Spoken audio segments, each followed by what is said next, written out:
আসসালামু আলাইকুম বন্ধুরা, আমি আজকে আপনাদের মাঝে নিয়ে আসছি DJI-4 মিনি অর্থাৎ মিনি 4 ড্রোনটি। এই ড্রোনটি আমরা আজকে আনপ্যাকিং করব, তো আমার সাথে থাকুন।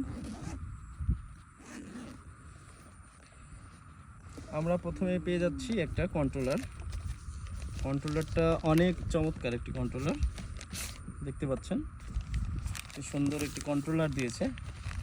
আগের যেগুলোতে ছিল মোবাইল অ্যাড করতে হতো, এখন এটাতে সম্পূর্ণ টাচ স্ক্রিন প্যানেল সহ একটা ডিসপ্লে দিয়ে দিছে, আর এটা পুরোটাই কন্ট্রোল। আমি যে ড্রোনটি কিনেছি এটা কম্বো প্যাকেজ কিনেছি। হ্যাঁ, কম্বো প্যাকেজ কিনেছি। সিঙ্গেল প্যাকেজের সাথে যে একটা ব্যাটারি থাকে এটা কম্বো কিনেছি। এটা 3টা ব্যাটারি আছে, দেখতে পাচ্ছেন 3টি ব্যাটারি রয়েছে। এবং স্পেশাল যে জিনিসটি সেটা হচ্ছে এই যে আমাদের ড্রোন ক্যামেরাটি আমরা আপনাদেরকে দেখানোর চেষ্টা করছি। এটা হচ্ছে অর্থাৎ ক্যামেরা প্রোটেক্টর। এটা খুলে ফেলা যাবে, এই যে ক্যামেরা, এটা প্রোটেক্টর। আর এটা হচ্ছে এই ক্যামেরার হচ্ছে ফ্যানগুলো, পাখাগুলো আপনার হচ্ছে বেঁধে রাখা যায়। এটাও অনেক সুন্দর একটা প্রোটেক্টর। ক্লোজ কর।